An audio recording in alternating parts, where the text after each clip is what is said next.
Welcome to Positive Talk with Kevin McDonald. Hey, that's me. Hi, and welcome to Positive Talk. Our show features the best positive stories and people from around the globe as we endeavor to answer the universal question of why am I here and what is my purpose? Understanding that can change everything, and knowing your greatness is fundamental to living your best life. So join us right now as together we work to create the adventure of our lifetime.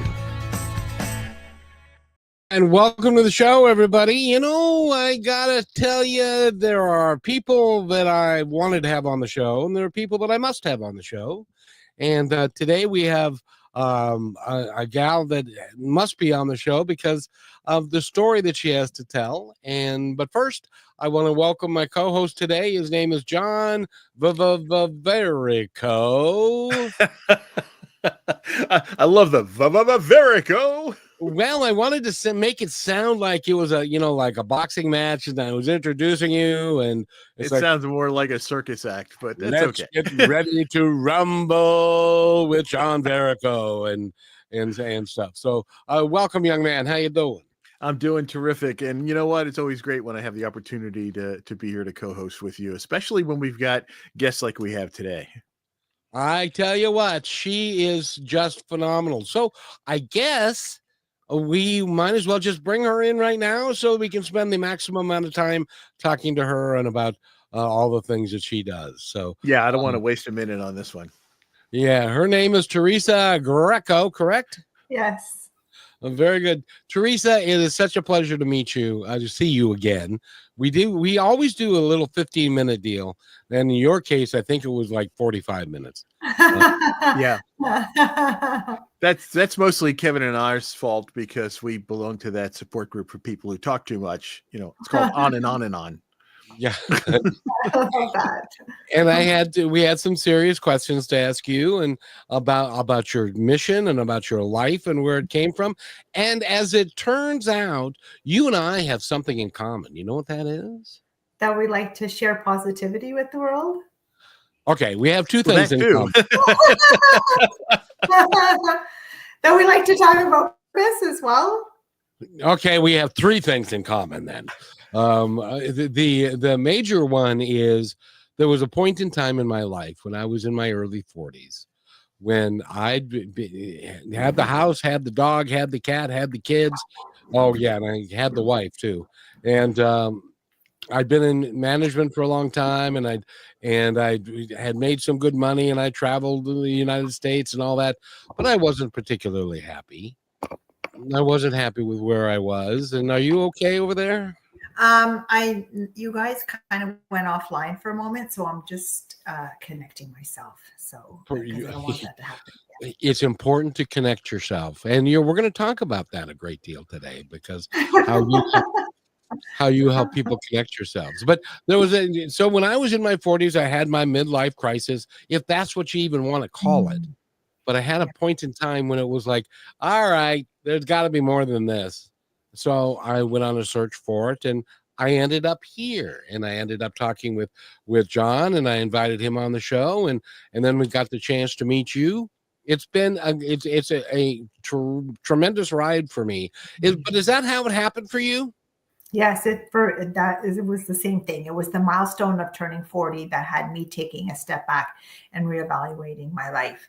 I feel like we all reach those crossroad moments at different points that could be caused by loss, illness, a death, a big change of some sort. For me, it was just that big milestone that if I had arrived at half my life at that point, could I imagine living the same life for the next 40 years?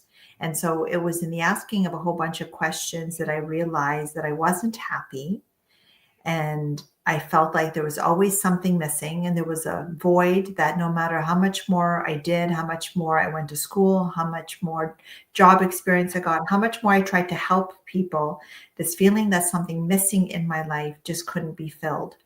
And so I can appreciate the fact that you were there too. And when I share my story, it seems that 40 seems to be some kind of pivotal age there, that maybe it is that we think that we've arrived at, half our time here on the planet. And could we imagine living the same way for the remainder of it? For me, it was 30. Oh, It was He was an getting early bloomer. smacked in the face with adulthood, the realization of adulthood. Mm. But my father passed away at only 58. So what you were saying, you're at that halfway point. Mm. Yeah. In my mind, that's we were in that same general zone. Oh my goodness, this could be half of where Yeah. I am. So hitting 30 was the traumatic one for me. I was kind of okay with 40. I actually enjoyed the heck out of 50. And 60 has been a blast. 65 was cool. Mm. And and we just keep going from there. But I consider everything after 58 to be a blessing after dad. But me, I had that crisis time at 30. I was like, oh, I'm an adult now. My goodness, I have responsibilities. I should be much further along in life. What am I doing now? Yeah, I went through that whole thing, but it was at 30. And by the way, you're not at 40. You weren't halfway done. You have a lot more to do. So true.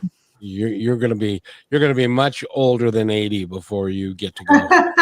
I pray I have so much that I want to do, so much. And I'm going to be similar to my father, probably working right till the very end, doing all of the different things that I'm so passionate about, so much that I want to experience, so much that I want to do. So I agree with you. Just a real quick thing. Are you familiar with, do you watch football at all? Well, I'm forced to watch football because I have people in my home who like who like to watch football, so I have no choice but to have it on. Not that I really understand so much about what's happening on the screen, though. Well, there's a coach that was with the Seattle Seahawks. His name is Pete Carroll, and he had a saying that I like to attribute to life, which is there are 4 quarters in a football game, and there are 4 quarters in life. Can you win the game of life in the first quarter? No. Can you win in the second quarter? No. In the third quarter? No. And in the fourth quarter, yes, that's when you win the game of life.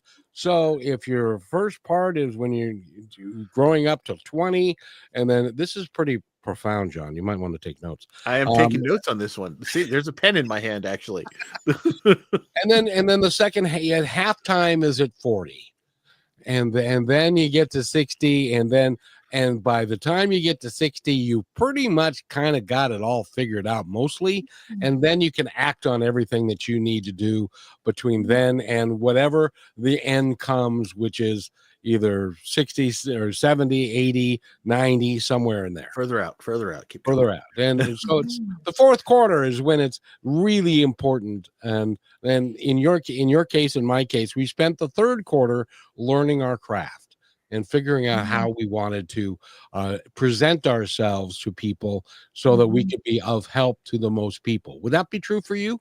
Yes, I would agree with that. The only problem I have with it is that in the fourth quarter, your body's not cooperating with you as much. I don't know what you're talking about.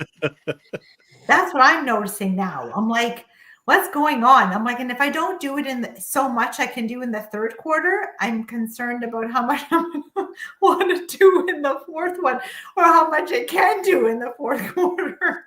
The fourth one is where we don't feel like we have to go to the gym and be in shape and stuff, because there's really at a certain point there is no point.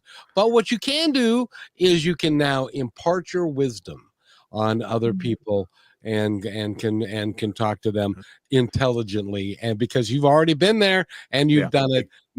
Go ahead, John. I was just going to say this is the time. This is the time to share and not worry about that. So you just need to maintain your body well enough to be able to do the things that you want and need to do. But I don't worry about shape anymore, because round is a shape, so it still works. And it's like gravity's working against you. It really is. Well, I take the advice. I have an uncle who. He's the last of the elder generation in my family, and when he and his peers hit their 60s, they took a vow. They said, we are not allowed to grunt or groan when we stand up or sit down. And they maintain that. And it's funny, my wife and I realize that sometimes when we get up or sit down, we're like, going, ugh, like, okay, we got to stop that. Because by doing that, you're telling the universe that you're old and in pain. Stop it. Yeah. So fight back. Unless, of course, you're old and in pain, which I qualify for a lot of the time. Well, yeah, but you gotta, sometimes you just have to ignore that and move beyond and do the things that we need to do, which is why we're doing this here in this virtual environment. Exactly, because I don't want to get on an airplane anymore. But besides that, let's talk about Teresa. You had an epiphany at 40. Do you recall why that happened, or did that just pop into your head one day? Mm-hmm. Well, it was, as we were saying, the milestone of turning 40. But what happened was, in the asking of these different questions, it set me on a path of self-discovery where I was actually quite confused because I had achieved all the things that family, society, culture, and religion told me I needed to have a happy life. So fulfilling career, beautiful, healthy family, our own home, cars in the driveway, vacations a year, lots of beautiful material things. And so my life checked off all the boxes. How is it that I still felt unhappy and unfulfilled with my life? How is it that I still felt that there was something missing, that there was this void, that I had listened to everybody, right? That now I know that these are all considered the misconceptions of where happiness is found. And that belief systems are handed down to us from very young that say to you, oh, you want to get married because then you'll be happy. You want to have your own home because then you'll be happy. You want to finish your degree and get that amazing job, then you'll be happy. You want to look a certain way. So your appearance, maybe you want a smaller nose or bigger boobs or 10 pounds lighter, whatever, then you'll be happy. Where happiness is somewhere outside of ourselves. And only until we buy, earn, or achieve it, will we be able to feel happy. This places happiness always out of reach. It seems like it eludes us all the time, in the sense that we may be working towards achieving this happiness through whatever vehicle we think we're going to find that, whether it's that iPhone or that sports car or that perfect person, wherever we've displaced our happiness. And we might acquire it and we feel good for about 3 days to a week. And then we go back to feeling how we felt before. And that also is scientific too, that it's called hedonic adaptation, where you actually get used to this kind of your happiness set point, that even if you do experience those bursts of happiness, you go back to feeling the way you felt before. So that then sends us on the cycle of what's known as the satisfaction treadmill, which is where you set a goal for yourself, you achieve that goal, and then you feel good for a couple of days, and then you go back to feeling how you were. So now you set a new goal that's slightly higher than the one that was before, and you work towards achieving that. Then you get to the summit of that mountain, you wave your flag for a couple of days, and then again, you set your goal, and you always seem to be back down at the bottom of that next mountain or hill, climbing, waiting for that day that you can be happy, not realizing that you can be happy every single day on the climb, that happiness is not found somewhere outside of ourselves in the future, that it's actually found now, and always now in the present moment, because happiness is an innate quality of our spiritual self. That part of us is always loving, at peace, and happy. However, our mental, emotional, or physical self may be out of alignment with that truth. So happiness is, for example, like the electricity that's flowing through all the walls in your house, but it's only until you plug in to that electricity through that socket that you're able to feel it. Happiness is the same way. It is circulating through you. It is you. But if you're working 60 to 80 hours a week and you don't make time to plug in to the happiness that's in you and in abundance, then you're not going to feel happy. You're going to get to the end of the week and say, my life sucks. Yeah, it does. Because how much time did you spend plugging into the happiness that's always inside of you to feel, and to feel in abundance? Oh, I love that analogy. I love that Thank electricity you. analogy. I couldn't agree more. By the way, I wouldn't mind having smaller boobs. I just want to say.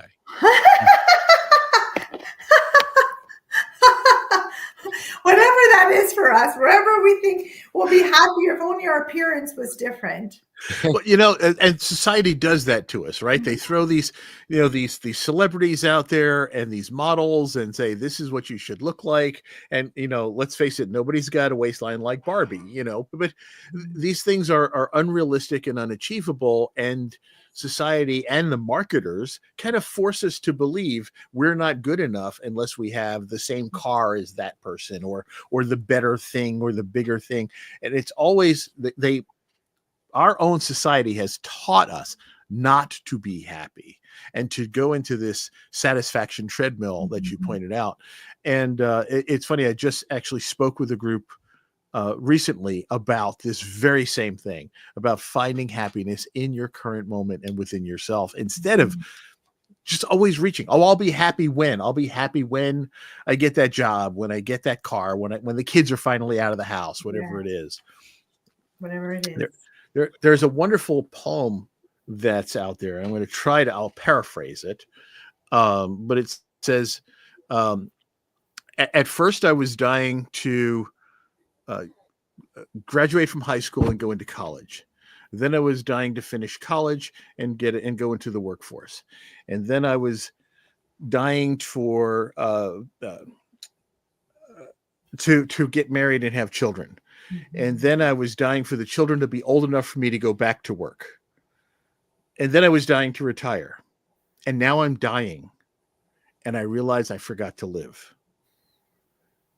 And so many of us, John, I don't know if you've seen this, but you see a really cool looking sports car.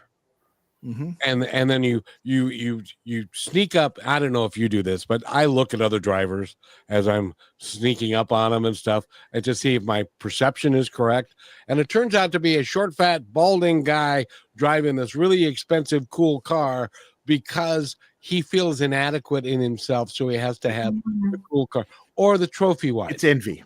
Yes, and Yes. and that's how a lot of us, when we have quote unquote the midlife crisis, that's how we try and solve it, is to get the trophy wife or the cool car, or you've got a 5'3" guy that weighs 110 pounds. He gets this giant pickup truck that so that he can be really cool driving down the street in this giant pickup truck. But he has to have a like a phone book.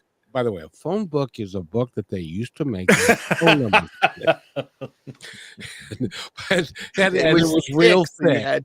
Yeah. So he had to sit on the phone book. But you found a better way, and you teach a better way of negotiating through that period. Tell us a little bit about what you're doing now and how you're helping people. Yes, thank you. So now that through all the work that I did on myself, so I've been on my happiness journey for over 10 years now, that I reached a point, I'm an educator by profession. So I reached a point that I felt that I could start teaching people about some of the things that were working for me. What happened was that I then discovered when I decided to do my Ph.D. with my dissertation on happiness is that a lot of the things that I was doing was all proven by science. And so I'm like, oh, wow, there's actually a whole bunch of great science behind why meditation is so great, why gratitude is so great, why mindfulness is so great, why breathing is so great. Lots of great science. You have a lot of good reasons why breathing is great. Right? And so, because some people are hooked on the science, right? Oh, unless it's proven by science, it's not effective. So guess what? Guess what? These very simple things that you can do at any moment throughout the day have like huge benefits physiologically, mentally, and emotionally, because they are helping you to plug in to the happiness that's circulating within you all the time. You're just making time to do that. Isn't it cool? Because when you started this work 10 years ago, I started 20 years ago, and meditation was something that was of the devil. People didn't do that, or yoga, or mindfulness, or breathing. People were saying, "Oh, that's a bunch of horsepucky." Speaking of horsepucky, we need to take a quick break, and we'll be right back. More with Teresa Greco, and she is the happiness coach. And if you want to find out a way to work with somebody who helps you go through the minefield of not being unhappy and just learning about how to be happy. And we're going to talk about more about that when we come back. You're listening to Positive Talk with John Verico and myself and Teresa Greco, and we will be right back. It's only 30 seconds. Calm down, everybody.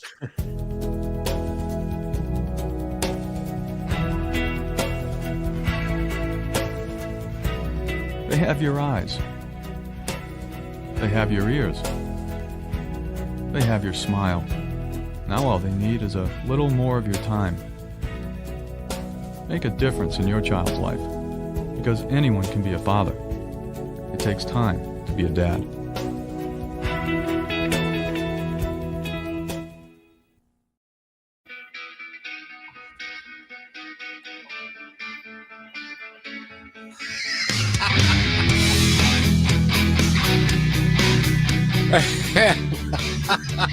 Welcome back to Positive Talk with Kevin McDonald. If you're not seeing this on YouTube, then you're listening to this on the Brushwood Media Network, most likely. And Teresa was doing the thing with the hand, and was but for me, music is a real happiness indicator, and when I'm feeling down and I start listening to some good music, it really helps. What are some of the steps that you advocate?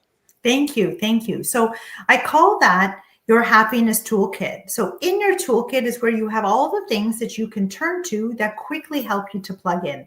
I'm going to give you another analogy around happiness. Happiness is like the sun.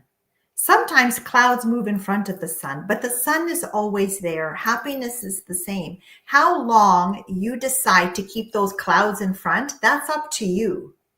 I know that for me, as soon as I start to feel like a cloud moving in front, I'm like, happiness toolkit, happiness toolkit. So in the toolkit is the things that, as I was saying, help you to plug in, help you to reconnect. All of the things in the kit, this is very important for people to understand. Your happiness is not found in those things. So during the pandemic, for example, people said, well, how do you expect me to be happy when I can't go shopping, when I can't go to restaurants, when I can't travel, when I can't hang out with friends, when I can't go to concerts, when I can't go to sporting events, all of those different things? Because people have attributed their happiness to those things. Those things are only ever a vehicle that help you to plug into the happiness that's always within you and within you to feel. You decide when you want to plug in and how you are going to plug in, because it is you. Happiness is a state of being. It's not a state of mind. A state of mind is only one aspect of yourself. There's the rest of you that also needs to come into alignment. So the things in your kit are, for example, for me, I do also have a playlist of songs, and that playlist is called My Feel Good Songs, that as soon as I put that in, I'm like, oh yeah. And it's like my body's moving and I feel like dancing because I'm plugging in. Very simple thing to do. Meditation, as you were saying, when I started over 10 years ago, my family thought I was part of a cult. And they said, you need to stop. Because when you participate in these practices and you realize how amazing they are, you just want to stand on the hilltops and just from the roof of your house and just shout to everybody, you need to do this stuff because it's so freaking amazing. And so meditation is one of those things in my kit. I also have exercise. Do I really love to go to the gym? I don't. However, I know that when I go, it helps my body to release endorphins and dopamine that helps me to feel happier after I go. Being out in nature. Again, these are such very simple things, but nature has an energy in it that's already very centered and grounded. As soon as we go out into that energy, it automatically starts to lift our vibration with it as well. Writing is part of my toolkit. So I do a lot of writing as an international writer, as well as the editor of a magazine. So I do a lot of writing there. So that's one of my happiness practices. Then I have what I talk about as my 5 top steps to happiness. So I don't know how much time we have today, but those again are all things that I do all the time, but also proven to be super effective. Meditation was one of them. gratitude. I would love to talk about gratitude with you guys if that's also something you do every day. No, I don't think so. No, of course we can. Of course we can, because that's one of the things, and I know John subscribes to this because he seems to me to be inherently a happy guy. That's right. But that is a gift and a skill that you cultivate over time. My children get tired of talking to me because they're like, "Oh, Dad, stop it! You're just that positive guy." And just and stuff. But it can become part of your DNA if you Mhm. practice it on a regular basis. Yeah. John, do you find that to be true? Yeah, I actually thrive on being the annoyingly happy guy. Because look, I mean, I've worked in government for 42 years. I had plenty to complain about.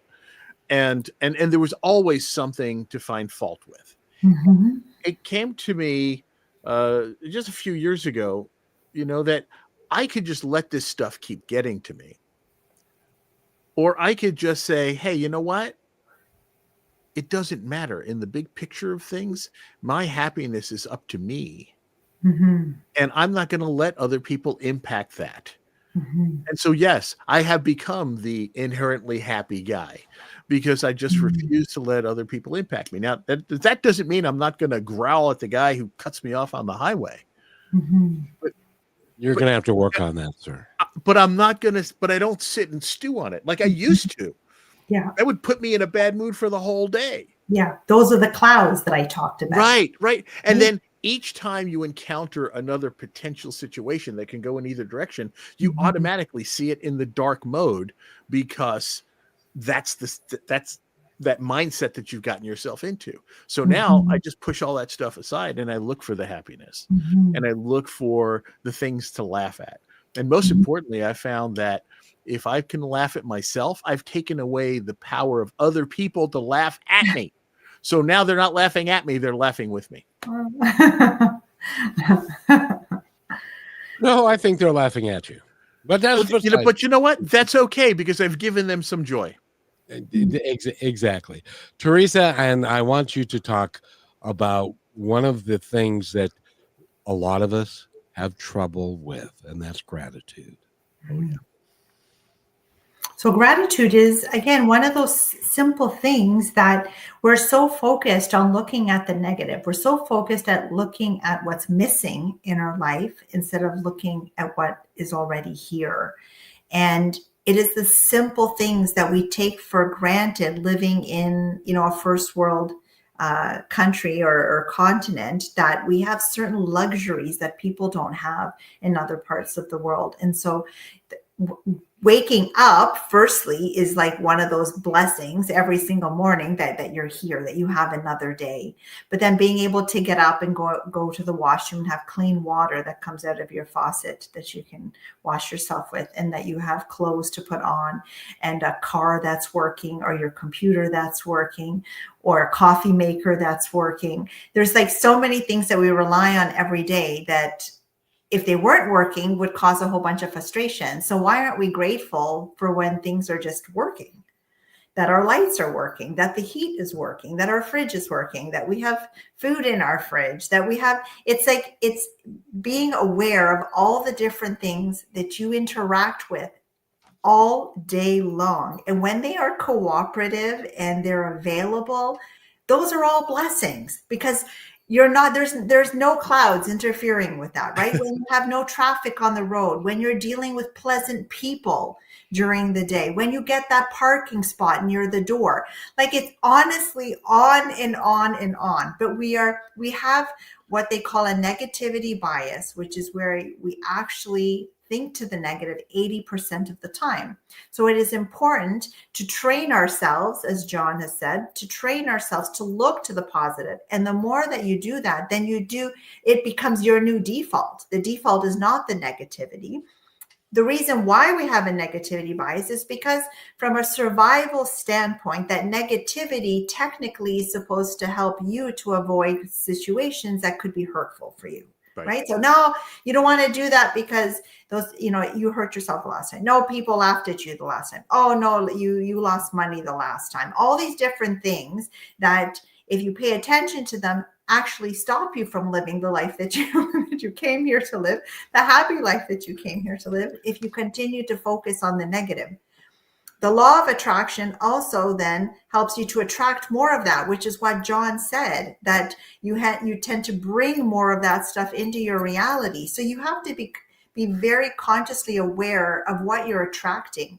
What is happening outside of yourself that you are actually emitting a signal for. So it's important for people to understand that you're broadcasting a signal and you're therefore a signal for that same thing. So if you're looking for a partner that's at the signal 98.1, that this person is so amazing, they're so affectionate and so complimentary and they got their shit together and, oh, that's the person that I want. But you're broadcasting a signal at 103.5. Well, guess what you're attracting? The 103.5, which is like all the losers, all the people that make you say, I'll never meet anybody nice because they're like this and this and this. So it's very important for us to become aware of the energy that we're putting out so that we're attracting that which we actually want to come into our life. And so you were just talking about my ex-wife, but that's a story for another. So I have to ask this, and it's so true what you've been saying. Whenever we're looking at taking a risk at something, right, or trying a new venture or trying something different, the first 10 things that go through our mind are the last 10 things we failed at, right? So, but why do you think when it comes to gratitude, I want to go back to this point that you were talking about. Why is it that we tend to reserve our gratitude for the big things? Why is it that we seem to ignore those little things in life? And Kevin, I think we have to take a break. Is that what you're getting ready to do? And Teresa, I'm very grateful that you are here, and I'm grateful for the question, John, and I'm grateful for the commercial that we're going to play right now. You're listening to Brushwood Media Network, the best in syndicated talk, news, and entertainment shows. As you go about your daily life, look closer. As you gather with family and friends who love and support you, look closer. There are youth right in your community who don't have the home, warmth, and healing you have. So look closer. Every year across America, a staggering 4.2 million youth are homeless or trafficked. And for 50 years, Covenant House has worked relentlessly to keep them safe and protected. Tonight, 2,000 young people will sleep safely in a Covenant House bed. And tomorrow, they will wake up surrounded by love. They get clean clothes, hot meals, medical care, and a safe place to sleep. 24 hours a day, 7 days a week. In sites across America to help them fulfill the great promise of their lives. So look closer at Covenant House. To help or get help, go to covenanthouse.org. And welcome back to Positive Talk with Kevin McDonald and John Verico. He's right there. And Teresa Greco, and she's right there. And John asked a very insightful question, and I would love for you to take the time, if you remember it from way back when. Well, what I'll do is I'll reiterate the question. So Perfect. The question was, we're talking about happiness and gratitude with Teresa Greco, and Teresa, you've been so insightful, and I've loved where we've been talking about. And so I asked the question, why is it that what is with us in our nature that we tend to reserve our gratitude for the big things in life, and we seem to overlook when things just seem to go according to plan or just things work? And it's the negativity bias, right? That we are more prone to look at what's missing in our life and what's not going well, that then we don't spend the time in all of the tiny little moments throughout the day that we should be saying, oh, thank you for this, thank you for this, thank you for this, thank you, which I do all day long. So it began as a gratitude practice where I reserved the end of the day to go through all of the things that I was thankful for from that day. And then it migrated to doing it in the morning. And then it eventually became to something that I do all day long. Just thank you, thank you, thank you, thank you. So it's like, I actually had my show, the Steps to Happiness show, was a radio show when it first started. And the producer of the show said to me, Teresa, if you could tone it down on the thank you, because as the guests were like on the show, they went, thank you so much for your insight. Thank you. And it was like, Teresa, it's a lot of thank yous. And it's like, I'm sorry, that's just because it's a natural instinct of mine to just be like so thankful for every single moment and all the blessings that every single moment provides. But it's a matter of tuning in. And that's where that mindfulness piece comes in, that if you are totally present in every single moment, then it makes it a lot easier to pick up on all of those little blessings throughout the day, versus you having to reserve it for only when you have achieved something big, or at the end of the day when you might practice gratitude in a journal or something like that. My Well, friends and think I'm crazy because I thank Alexa all the time. you know, Alexa's not real, right? Hey, she thanks me for my thank you. Wow, she says your gratitude gives me a charge.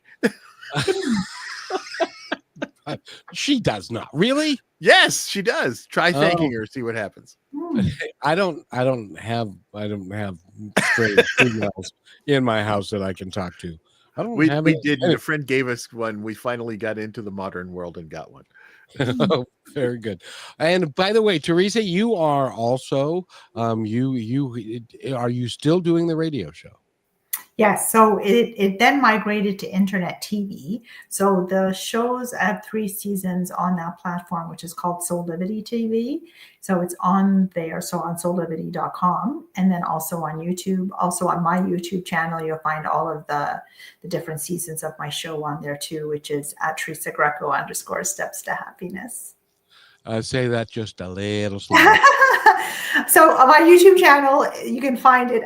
And my IG is the same thing, at Teresa Greco _ Steps to Happiness. Very good, because you've got a complete program, and you lay out the steps to happiness that I want to talk about here in a minute. But I want to ask you a question. Are you familiar with the be, do, have paradigm? Yes. Yes. And that came to me from Neil Donald Walsh in one of the books he wrote. And I was talking with a friend. He was from John's neck of the woods. He was from New Jersey. And in New Jersey, what exit? I don't know, but in New Jersey, they've got a negative attitude in a lot of cases. And he was like, I said, you don't have to do things to be happy. Oh, you do too. You can't be happy just to be happy. You got to do stuff. You got to do this and got to do that. And I explained to him that, no, you don't. If you just be happy, then things will happen in your life that will validate your happiness. And over time, you will find that your life will change because you will be happy all the time. Now, I'm made a slaughterhouse paraphrasing that. Would you care to comment on that? To I appreciate what you just said, because we actually don't have to do anything to just be happy, because it's inside of us. So it's just a matter of centering ourselves enough to get to that place that helps us to feel the happiness that we are. So in any moment, for me, it helps to close my eyes, because then I can go inward and connect with my inner being versus my outer being. So the outer being is our identity, our personality, the person that's always on the outside doing everything. The inner being is the person that we can tap into for our guidance. So for our intuition, that gut instinct, that inner knowing, that's always also speaking to us. So our spiritual self that is always guiding us. That voice can be very quiet at first, and maybe we don't even trust it when it is guiding us. But what happens is that voice can get louder and louder the more time you spend connecting with your inner being through practices like meditation, like prayer, like being out in nature, like exercising, like breathing, like mindfulness, all of those things that help us to just go inward, to spend a little bit of time with that inner guidance versus, again, we're conditioned to look outside and ask everybody else, what do you think I should do? What do you think? What do you think? What do you think? What do you think? Instead of asking our inner being, okay, actually, what do you think? And what should I be doing? And using this to guide us more so. So the be happy is that we can tune into that happiness and just be there, connecting to it. By doing more of that, it does help us to do and have everything that we want, because we are powerful creators, made, I believe, made in the likeness of our creator. So we are all magnificent, extraordinary, incredible, inherently. We're just disconnected from that, again, because of different belief systems that were instilled within us that pull us constantly away. And so it's always about going inward, returning. Happiness is coming home, who we really are. So it's the more time that we spend getting to know the inside of us, where some people are scared. They don't want to spend alone time because of things that have happened to them in the past, and maybe regrets and mistakes and trauma and all of that. They're scared to go inward. But there is so much love inside of us that it only takes, when as soon as you connect to it, it's like I say that you're connecting to the fountain of love, because as soon as you tap in, you feel it and you realize that you don't need to be scared and that you're completely supported when you do so. And so to go back to your question about, what do I think about be, doing, have, it kind of links like that you can just, be who you really are, and you are capable of doing and having everything that you want when you're connected to your truth, which is the love, peace, and happiness that you are. Teresa, I have to ask this because you brought this up. And how can you help people who say, but I really don't like myself? Mm-hmm.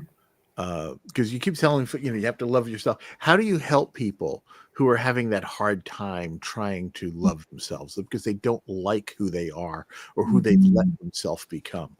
Yes, thank you. And many of us don't love ourselves the way that we need to, because we've been told by other people through the living of our life that we're either too much of something or not enough of many different things. For me, I was always told that I wasn't pretty enough, never skinny enough, never smart enough, never athletic enough, or I was too energetic, too rambunctious, too loud, too on the other side. So all of those things that were said by often well-meaning people, parents, friends, educators, religious leaders, that tell you how you need to behave so that we can be loved, liked, and accepted by other people. So we end up getting pulled away from our true and authentic self because we realize that people like us more.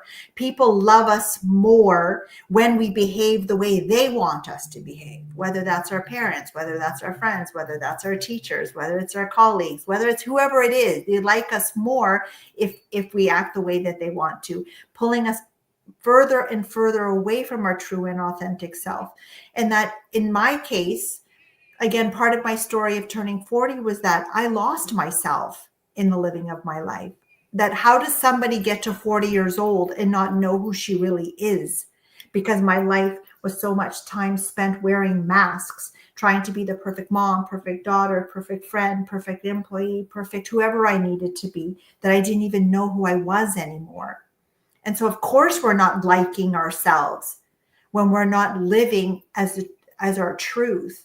And we've been made to believe that we're not incredible, amazing, and magnificent exactly the way that we are.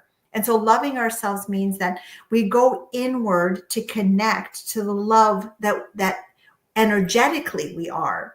That did I know that I wasn't loving myself? No. And then let me go back to the something missing and that void that I couldn't fill.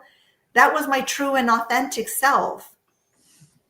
And it was only until I connected with that, and which is, again, connecting to the love, peace, and happiness, that I realized that something missing was the real me. I wasn't showing up as the real me in many aspects, and if not all aspects of my life.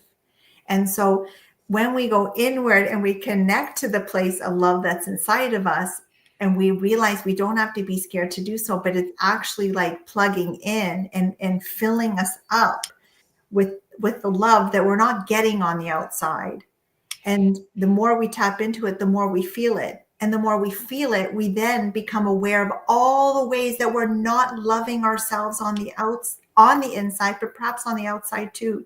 But then I became aware of all of the negative self-talk in my head that said to me, again, I'm not pretty enough, I'm not skinny enough, and Teresa, don't eat that because it's going to do this, and Teresa, you suck at that, and oh, you're a loser, and oh, like, it's lots of self, like, negativity on the inside that keeps us down, keeps us sabotage. It's like that constant critic instead of being our greatest cheerleader. So it is a process, to answer your question, in a roundabout way. It's a process whereby first, when we tap into the love that we are, then we're able to discover all the ways we're not loving ourselves. And it can be lots, as I said, on the inside as well as on the outside, with relationships and circumstances and spaces. I think the key here, Teresa, is to remember that those voices in your head are not your voices. They're the other people's voices that you've heard over the years that you chose to believe. This is Positive Talk Radio with Kevin McDonald. I'm John Verica. We have our amazing guest today, Teresa Greco, but we have got to take a quick break. And Kevin, go ahead. You are all about having a good experience and listening to positive podcasts. Now, when you're online, you can have a positive browsing experience too. Connect to NordVPN server when you go online. NordVPN makes it simple, safe, and secure for you to explore the wide world on the web. Visit NordVPN/Positive Talk Radio. Again, that's NordVPN/Positive Talk Radio to get our 71% discount savings when you visit NordVPN/Positive Talk Radio. You can try it risk-free for 30 days and stay safe while you're online at NordVPN/Positive Talk Radio.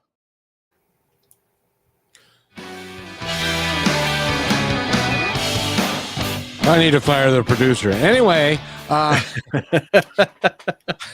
that was our fabulous friend Holly, and she did a great job with that commercial. But and Teresa Greco is our guest, and I got to tell you, Teresa, you are phenomenal. I wanted to run one thing by you. Tell me what you think. You seem to be a bit of a spiritual person. I tend to believe, well, this is a knowing of mine, that we came here for a reason.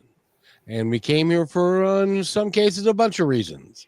But there's a certain point in our time in our life when we get this little tap on our shoulder that says, hey, you, remember why you're supposed to be here?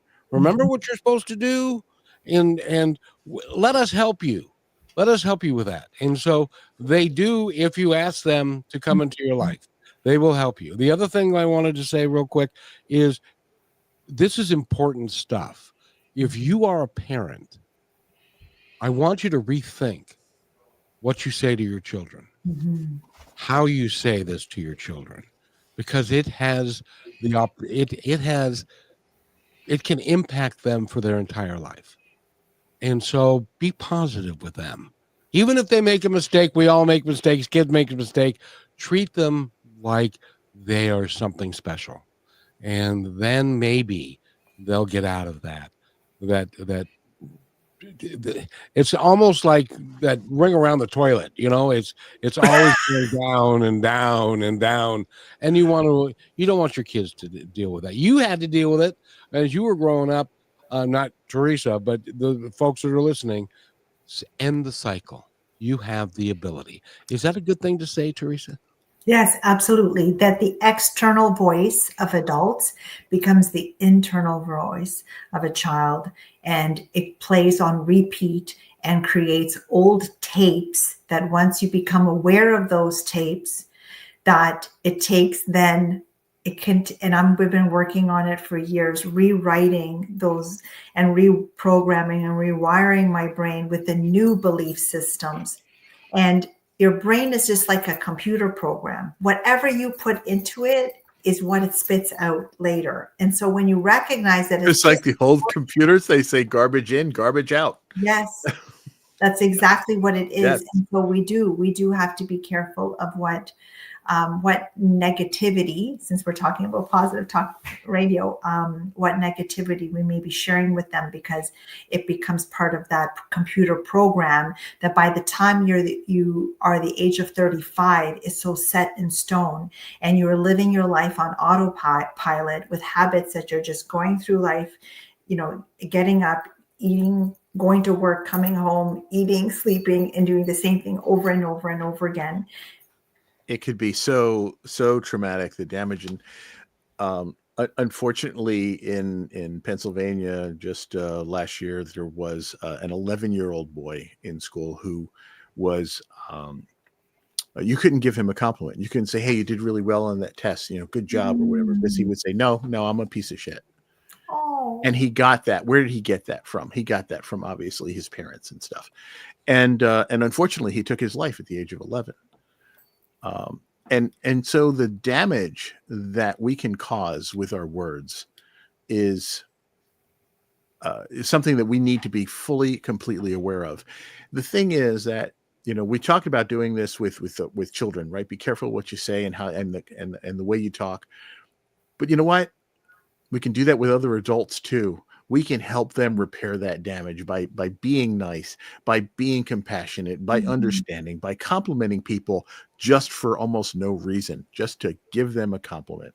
Although you know what happens when that tape is put into place when you're a kid? Yeah, I know. My mother used to give me compliments, like if I did an athletic thing well or something, she would give me a compliment. But because in her mind, she didn't want me to get a big head, she would always follow the compliment with a butt. correction. That was a great play you made at third. However, the throw could have been a little bit higher and a little bit. So I ended up learning. Was it a sandwich? Yeah. Did she say something nice, something, then constructive here, and then wrap it up with something nice? No. It was something nice, and then she didn't want me to get a big head, so it was some correction. So I ended up disregarding the compliment, right, and accepting the butt. The butt, yeah. That became a thing, because you're not really complimenting me. You're saying that nice thing to get to the butt part, and which I think that's an incredibly important thing. Don't be the butt part of the conversation.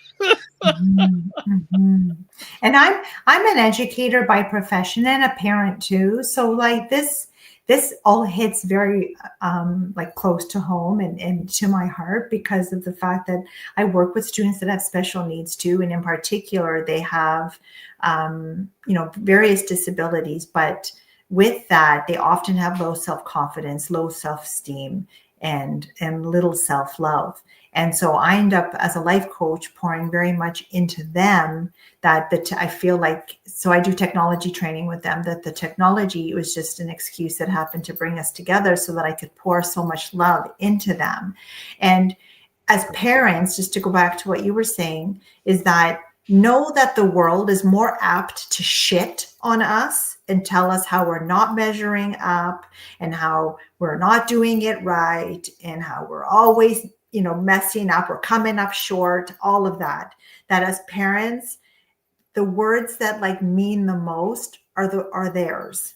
And when they're negative, they sting the most, but when they're positive, they also mean a lot. Mean the most. And so know that the world is shitting on your kid mostly when they leave your house every day. So if you could be pumping them up as much as you can, and pumping them up doesn't mean not disciplining your children, right? Because our job as parents is to prepare them for the world that they're going to be a part of. And so it doesn't mean that, there's that discipline, you don't do that because you're loving on them all the time, but it's important for them to recognize that you love them. You may not have loved their behavior, but you love them. So I was always whenever I had to speak to my children about something that they were doing that I felt was not helpful for them, was to say, I want you to know that I always love you. I just didn't love what you did in that moment, whether, and that changed, as they got older, what they were doing. But it's always important for them to know that you love them unconditionally, that it's not dependent on their behavior, that you love them just as they are. And if you want to verify that, I've got a personal story that I can verify that. One time my mom left to go shopping. She said, clean your room. I decided to clean my room thoroughly, so thoroughly, I even put the vacuum away and in the closet that it belonged. She came home and I said, can I go out and play? And she said, no, you got to clean your room. And I said, I did. She didn't even look in my room. And she said, you know why I know you didn't clean your room? The vacuum is still out, or the vacuum is put away. Put away. So you know what? Exactly something similar in my household. Exactly the same thing. Guess where my vacuum is today? In the middle of my living room, because I never put it away. And it's a subconscious thing that I just don't do. But it was because of that incident. It took me 40 years to figure that out. I love it. I love it. But yeah, it's exactly the like I said, same situation, very similar in my house too, where mom made assumptions based on a bunch of things. But mom was usually right, unfortunately. I hadn't cleaned my room. But no. And Teresa, I got to tell you, you are a joy. Will you come back and talk to us some more? Yes, please. I would love because we're out of time tonight. Yeah, I would love to come back. I would also love to, if you ever need a stand-in co-host or something, I would love to be a part of it too. Well, we'll just get rid of John. It's okay. Again for the third time. Yes, or if we have another guest that we think we could benefit from your expertise, we'll bring you and them on. I just love having a bunch of people on in the show, because we can all learn so much from each other. Yes. But speaking of which, I want you to tell everybody how they can get a hold of you so they can learn from you in all the things that you do. Thank you so much. So you can always find me on my website, which is teresagreco.ca. You can find me on all the social media. So I'm on everything. On IG again, Teresa Greco _ Steps to Happiness. On Facebook, Steps to Happiness with Teresa Greco. Also just at Teresa Greco. On TikTok at Teresa Greco. On Twitter at Teresa Greco. On YouTube at Teresa Greco _ Steps to Happiness. So you can find me everywhere. You are Teresa Greco, and that's why they can find you everywhere. I was going to say, are you Teresa Greco? So John, I would love for you to have the opportunity to take us out of the show. Hey, you've been listening to Positive Talk with Kevin McDonald, and I'm John Verico, and we have had a fabulous guest here this evening, Teresa Greco. Check her out at teresagreco.ca. And I don't know what else to say other than the fact that it's been just another wonderful episode. Thank you. And by the way, be thankful, have gratitude, and even if you've got COVID, or if you in the COVID days and you are upset because you can't go to a movie or you can't go to dinner, remember, if you stay home, you're not going to get sick. And that's probably the biggest thing that you should have gratitude over, that you didn't get sick and ended up in the hospital. At least that's my opinion. So given that, John, don't save your gratitude for the big things. Don't wait to be happy. Find that happiness within yourself and be grateful for every moment. See how much you've taught us already, Teresa? I know. I'm so proud of you guys. I took the notes. Have a great day, everybody, and thank you for listening. Thanks for listening to this episode of Positive Talk with Kevin McDonald. Our purpose is to provide everyone with a positive, entertaining, and educational experience. I would love your feedback and comments about the show, including possible topics and great guest suggestions. Please email me at kevin@kmmedia.pro. And remember, be kind to one another, because each other's all we've got. That's Kevin@kmmedia.pro.